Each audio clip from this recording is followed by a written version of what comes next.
It's Sunday afternoon. The sun is rised perfectly at half mast, and there's a misty dew in the air. Did it just rain, or is it just one of those Sunday fogs? You're grateful for today because Monday through Friday was brutal. So brutal, you don't even want to waste your perfect Sunday thinking about it. As you finish your late breakfast, you decide to put on one movie. One movie to cure the tumultuous thoughts of the weekday. One movie to make you grateful you're inside and don't have to go outside to that foggy, moist mess. One movie to turn that drab scene through your window into a triumphant backdrop for the world of cinema. One movie to put you at ease. Your favorite warm blanket just for you. Your comfort movie. Grab a hot chocolate, get your cozy blankets on, kidnap your cat, because I'm Nico Swan, and this is The Art of the Comfort Movie. Upside down, I'll find the things they say just can't be found. If you want me to do my usual breakdown of what a comfort movie is with ingredients and my favorite examples, I can't, because there's no set recipe. There's no code. A comfort movie is personal to you and your experiences. They take you back to a place in maybe a simpler time. They evoke feelings of calmness, of thinking everything will be all right, eventually. I can't tell you what a comfort movie is and what it isn't. It would be like if you told me your favorite food was clam chowder and I said, no, that's wrong. Your comfort is your comfort.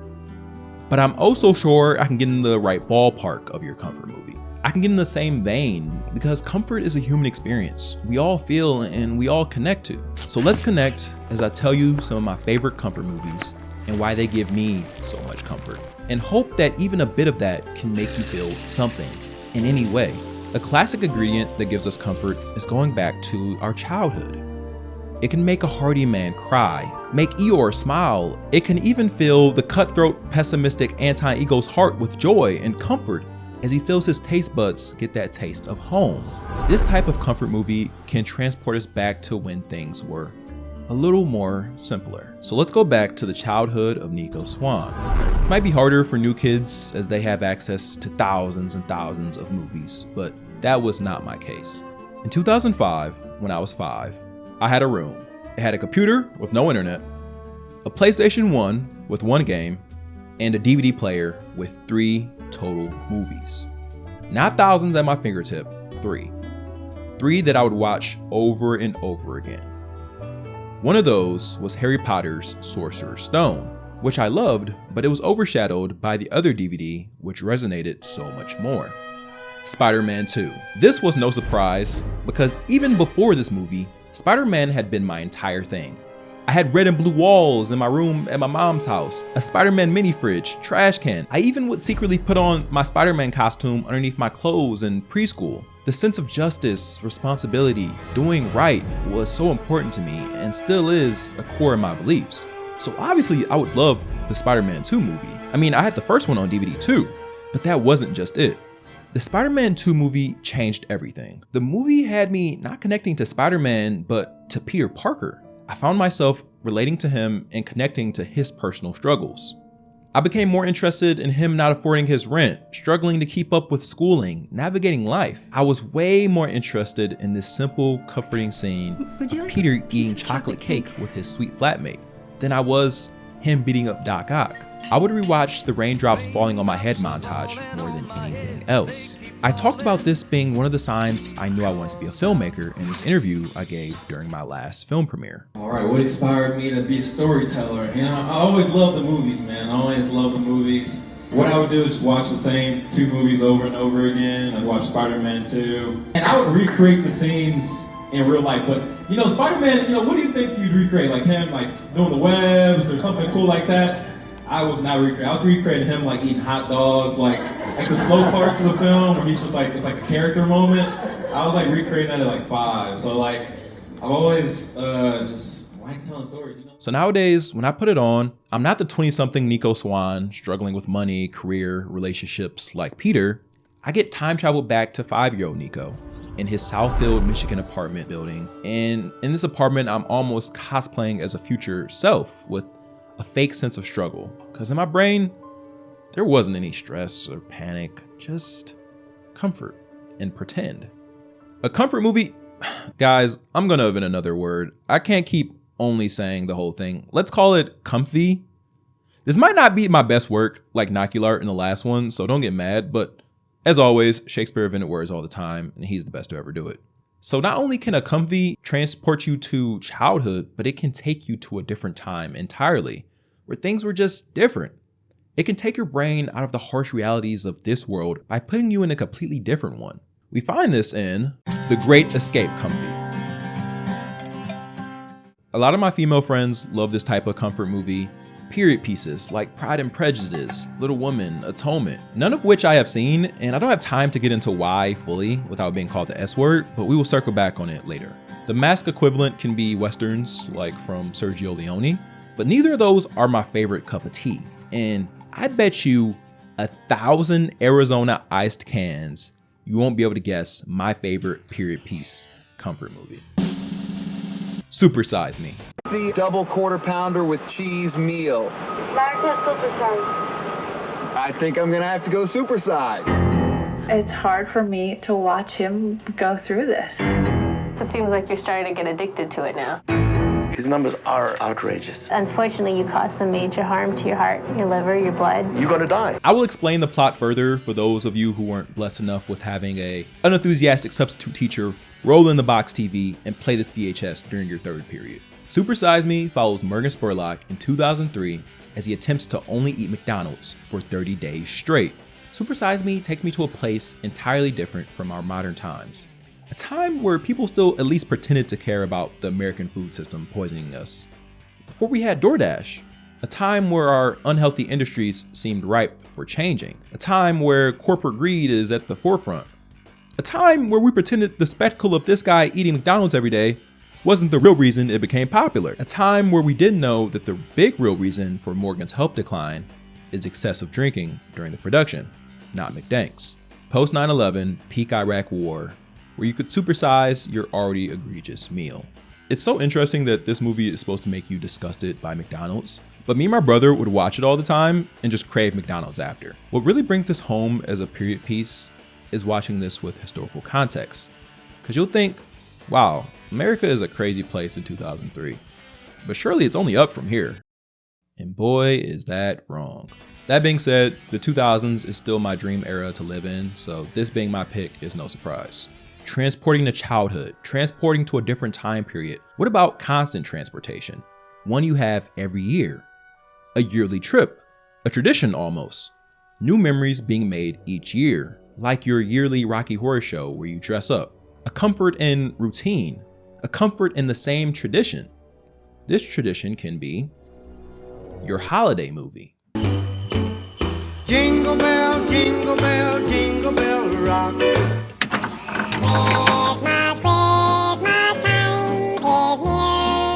Being from the cable TV era, most of my holiday movies come from the gone but forgotten ABC Family's 25 Days of Christmas. 'Tis the season, the more the merrier. Holiday hoopy whatty? With 25 days of animated classics. I'm too much. Holiday blockbusters. Got presents. Happy Christmas, Harry. The 25 Days of Christmas, December 1st through the 25th, only on ABC Family. Christmas movies every day, the whole month. We miss you, baby. Unaccompanied minors. I had a soft spot for the oh-so comforting Year Without Santa Claus. When I was 11, I even learned Snow Miser's entire song and dance choreography. Nothing screams Christmas like Harry Potter. Well, to be honest, before the 25 Days of Christmas programming, I wouldn't have thought that. But thanks to ABC, once December hit, I could secretly watch Goblet of Fire, because I was only given the first Harry Potter DVD, because the rest got too into witchcraft, which was a sin in my household. Alvin and the Chipmunks, the always quotable Christmas Vacation, Fred Claus, because why not, The Santa Claus, which gaslighted me into thinking the spelling of Santa Claus ended in an E. I can't be the only one. An entire generation of kids didn't know it was a double entendre. We didn't know what a clause was. Kids can't take the bar, we can't be lawyers. But like I said, comfort movies are undefinable. You can't tell someone what their comfort movie is. And with that, I guarantee even if you had a million guesses, you would not be able to guess my holiday comfort movie. Waiting for the guesses in the comments. Winner gets $1 million. That's right, baby. The 2000 TV recording of the play, The Complete Works of Shakespeare Abridged by the Reduced Shakespeare Company. Please refrain from eating, drinking, or smoking anything in the theater. Please take a moment now to locate the exit nearest your seat. Should the theater experience a sudden loss of pressure, oxygen masks will drop automatically. Simply place the mask over your nose and mouth and continue to breathe normally. If you're at the theater with a small child, please place your own mask on first and let the little bugger fend for himself. Is this a movie? Not really, maybe, I don't know. Is it about the holidays? Definitely not. This play has 3 actors as they comedically tackle the 38 plays and 154 sonnets of Billy Shakes, all under an hour and a half. I saw this recording in a very interesting time. I was 16, and like a lot of cinephile teenagers, a complete snob. I had saw everything great and nothing could impress me, especially something some mere mortal teacher could put on. This was around the middle of December and was the last day before Christmas break. And since it was the last day before break, teachers were taking it easy, playing the first half of movies you'll never finish. My last hour was my theater teacher, or director as we called him, Mr. Clementine. He puts on this YouTube video of the recording and I was immediately hooked. Every joke had me dying, the creativity was poignant, it was a pure ball of timeless energy. Soon it became a tradition, a fairly new holiday tradition that rarely folks get in their late teens. A tradition of me watching it every holiday. It never gets old. And fortunately, the same theater teacher let us perform it. And boy was I a mean Titus Andronicus in my day. You guys might have a comfort actor, where just their presence alone puts you at ease. The movie doesn't even have to be good, them being in it is enough. They're your comfort actor. For a lot of people, that's Hugh Grant or Jake Johnson. I think perhaps my comfort is Adam Sandler. He makes like movies I probably would never watch, but I do because he's in them. I particularly love Big Daddy, which 10 times out of 10 makes me cry. I think 90% of my movie attributed tears come from Big Daddy. And though I watched it a lot and it's some type of comfort for me, maybe comfy isn't exactly the right designation for it. There's someone else I'm thinking of. Someone whose entire presence just brings me at peace. And the more I learn about his real life, the more it just increases the comfort. Someone who makes it hard for you to hate him in any movie, no matter how villainous he might be in it. Mark Ruffalo. I don't want to believe in something or not believe in it because I might feel bad. I want to believe in it or not believe in it because I think it's true or not. Mark Ruffalo has such a unique tone to his voice. It's calming, it tucks you into bed, and reads you a story too. He has gentle eyes that seems to listen and to care. If you have a keen eye, you might notice he has partial facial paralysis, which might hinder most actors. But that limitation becomes almost like a cushion, like a voice that can't be raised too harshly or loudly at you. It's like a thick comforter. It gives you that extra tucking.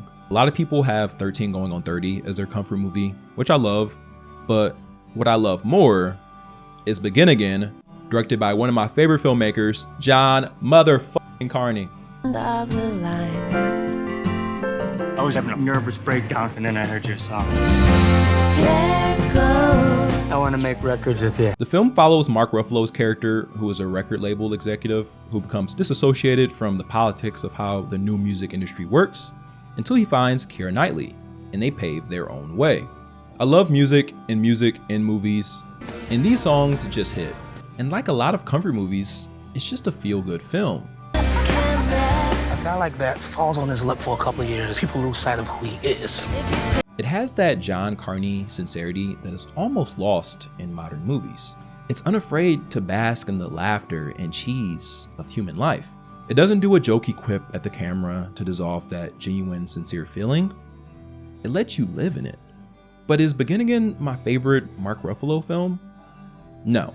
Y'all know Eternal Sunshine is my favorite of all time, but he's a small role in that movie.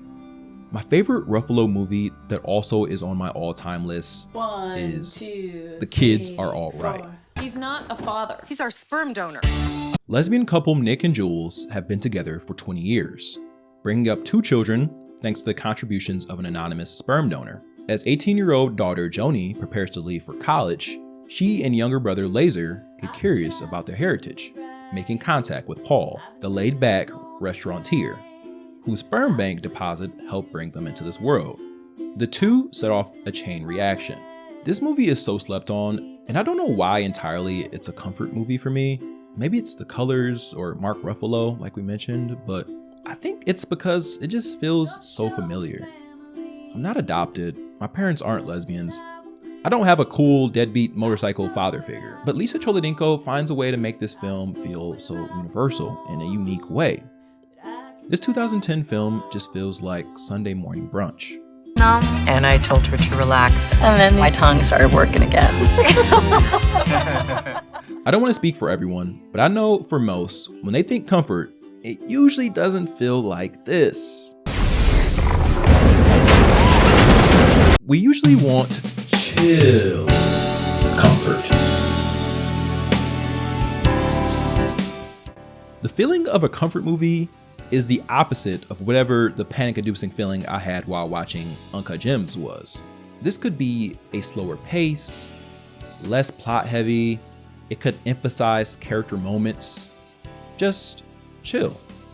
The ultimate chill can be just people talking, like in a lot of Linklater movies, Dazed and Confused, Before Sunset, like Woody Allen movies, particularly Annie Hall, or a film like My Dinner with Andre. Though my ultimate talking chill movie is a surprising one.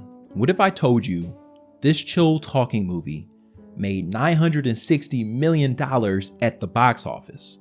What if I told you it was an action-packed film franchise nearing the climax? What if I told you it was Harry Potter and the Deathly Hallows Part 1? This is what is so great about this film. It was completely unexpected. It takes characters we've spent 10 years with and just says, let's relax for a bit and take a breather.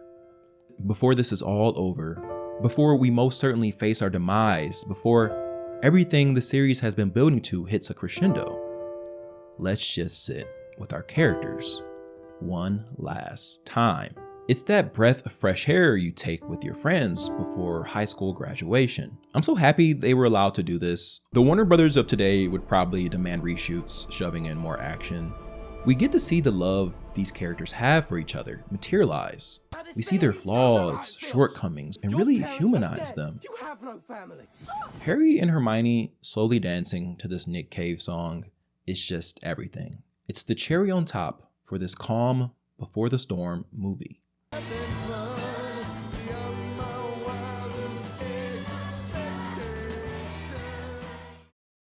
For anyone disapproving of my dislike for period piece chick flicks and think that's how I feel about all chick flicks, then you are very wrong, my friends. No one watches more early 2000s chick flicks than Nico Swan, just as long as they aren't set to the backdrop of peasants starving just beyond the ivory tower. I'm sure someone else can write their own hour-long video essay on why art that is calming seems to allure more women, including games like Animal Crossing, Stardew Valley, Sims, or movies like the classic early 2000s rom-com comfy. And since gender rules aren't real, I can enjoy them more than anyone ever. Suck it, Carl Wilhelm. I'm not going to beat around the bush. I'm going straight to the king of the early 2000s rom-com, Richard Curtis. He wrote Four Weddings and a Funeral, Love Actually, Notting Hill. His films also have that sincerity I mentioned. They're just so damn sweet and heart-melting. The jokes are lighthearted, and the ending is always enough to comfort your heart on a Sunday afternoon. My personal favorite is Bridget Jones' Diary, and though I just watched it for the first time a couple of months ago, it was just so great. It comforted me first watch, and I will be returning.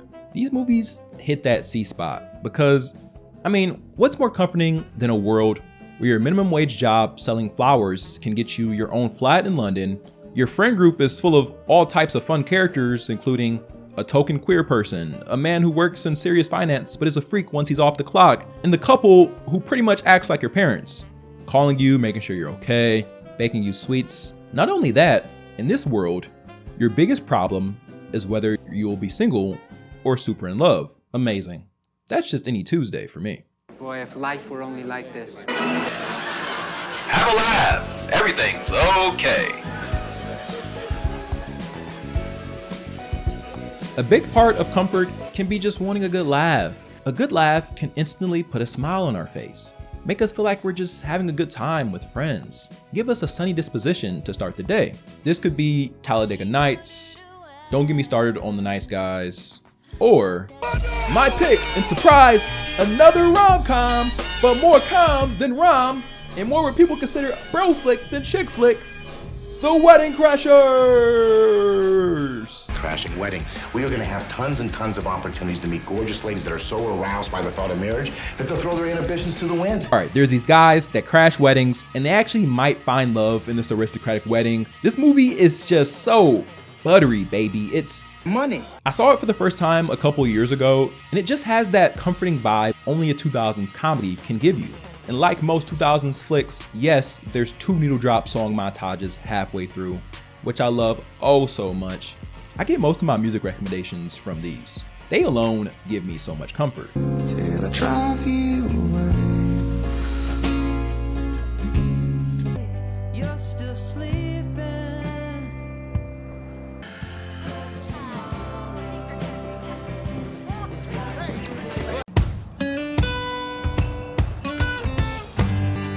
So hard to be someone that you forgot who you are. Also, I could watch Vince Vaughn ramble about anything and laugh. He's just so electric. What'd you do with him? Motorboat? You play the motorboat? You motorboating son of a bitch, you old sailor, you. I didn't mention him earlier, but Owen Wilson is a comfort actor as well. Just close your eyes and envision him saying, wow. His voice is like a warm hug. He just has one of those faces that's hard to hate, no matter how much you find out about him in real life. But besides those two, everyone is deciding to go absolutely off in this comedy. Isla Fisher, Rachel McAdams, Bradley Cooper, Christopher Walken. Like, they did not have to go this hard for this movie, but they did. And God bless them for doing it. Because every joke is hitting, and underneath the crude, seemingly shallow exterior, there's a deeper, thoughtful interior to this film that doesn't feel forced. It is just heartfelt. I love you. Yeah, you big guy.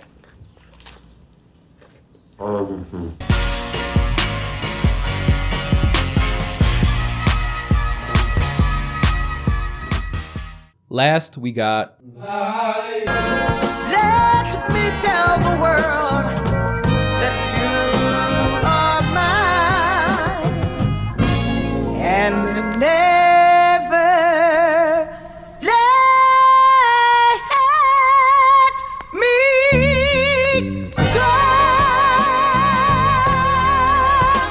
Yeah, baby. sometimes it's just all about the vibes and feels, baby. Y'all know this channel, it's all about the pathos. Someone once told me Saw 3 was their ultimate comfort movie. And I didn't tell them to see a therapist. I said, I don't understand, but I feel you, brother. My ultimate comfort movie is Comfort Incarnate. Just looking at the poster gives you warmth. It has warm golden yellows and soft browns that just massages the eyeballs. This film is Moonrise Kingdom. What kind of bird are you? I'm a sparrow. She's a dove. No, I said, what kind of bird are you? Moonrise Kingdom is handled with so much care. Every frame fills your heart with the fuzzies. And we have to thank Wes Anderson's style for that, because every choice, though unique, has a purpose. We know exactly what we're getting into once we hear the rustic Benjamin Britten piece played in the beginning. This film is a Norman Rockwell painting brought to life. The setting is New Penzance, a vaguely New Englandish town where there's only one car, people bike everywhere, and everyone seems to know each other.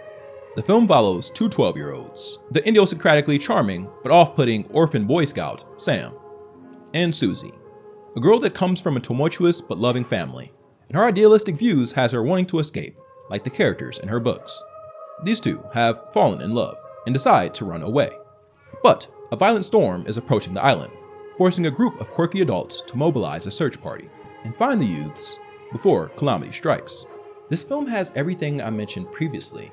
It takes you back to childhood as we see the innocence of these kids running away. It takes us back to a time where in their mind, the world is completely their oyster and anything is possible, even them running away together. And like we mentioned, Wes does such a great job putting this film in a place so out of time that it feels distant, but so familiar. It's also very funny, you know, in that Wes Anderson way.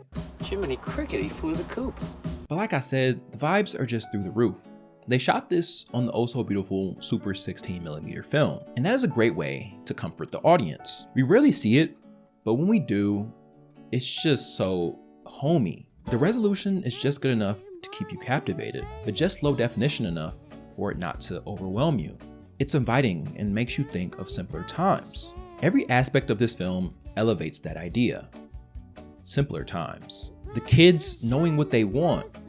It's not confusing to them, it's simple. They love each other. The Boy Scouts have a sense of duty, and this is contrasted by the overly complicated world of the adults. They're so unsure about everything. They're immature in their actions. They're bumbling. The score by Alexandre Desplat sounds like little mouses underneath your floorboard, crafting the perfect score for you to always come back to. Warmth is portrayed in not only the warm colors we see, but in something as small as the props and costumes. Every character has such vast characterizations to them that you notice the more and more you watch. You could picture in your head how each character says something. This is heightened by the fact that the dialogue snaps like a whip, like a beautifully choreographed dance.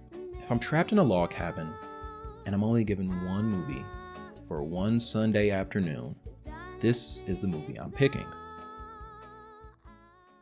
We're always seeking comfort.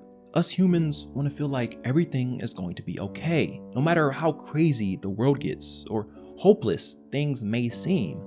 We want to feel that comfort. We try to find this in games, books, people, and movies. And once we do find it, we hold on tight with a firm embrace, hoping to never let go. Hold on, hoping to save it for a rainy day when we need it. Our own eternal river of comfort. What really makes this movie comfort incarnate is the kids themselves are seeking their own comfort. Susie is trying to escape from the house that feels like everyone in it is collapsing around her. Sam is an orphan, he doesn't have a real home. He's trying to escape the limitations of living in a foster home. They fight tooth and nail to find this comfort, and they find it in the Moonrise Kingdom. They discover their own place. If you've seen it, you know it becomes a memory and shows how temporary comfort can truly be. Your comfort person can leave you. Your favorite game can not hit the same. They're fighting for that love, the comfort they feel in each other. And every character in this movie is seeking comfort in their own ways. The adults are trying to handle it the best they can with what they are given. Same with the kids. Everyone in this movie is seeking it and doing it in different ways, which puts them at odds with each other. Through rain and shine, night and day, Moonrise Kingdom will be my favorite comfort movie every day. That perfect mix of escape and familiarity with just a dash of childlike wonder that will always make it my favorite comfort movie ever. You try so hard to be someone that you forget who you are.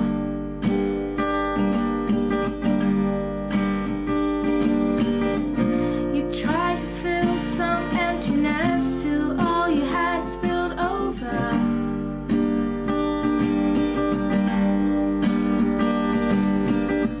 Now everything's so far away that you don't. Why I rhymed that last bit, I don't know. But thank you guys so much for watching. My name is Nico Swan. I'm a lifelong filmmaker, lifelong film watcher. And if you made it this far, you're part of the tight-knit Video Gaga community. And I'm gonna call you a friend if that's okay with you. So I know you made it all the way. When you leave a comment, put code word Raven underneath it, just so I know you really made it all the way through. And I'll respond to your comment thoroughly. You can find the official Art of the Comfort movie tie-in letterbox list in the description and also right here if you're tech savvy. You also can follow my letterbox while you're on there, Nico x Swan. I'm following the first couple people back. And if you want to follow my film career or just me or whatever, me doing whatever, you can find me on the Instagram at Nico x Swan. And if you don't do any of those, then you better subscribe, because you gotta subscribe so you can see the next video, which is gonna be absolutely crazy great. It's gonna be Tropic Thunder, Avengers Endgame. How those things connect, you're gonna have to watch the next video to see. It's gonna be wild. It's gonna be crazy. All right, love you guys. Bye.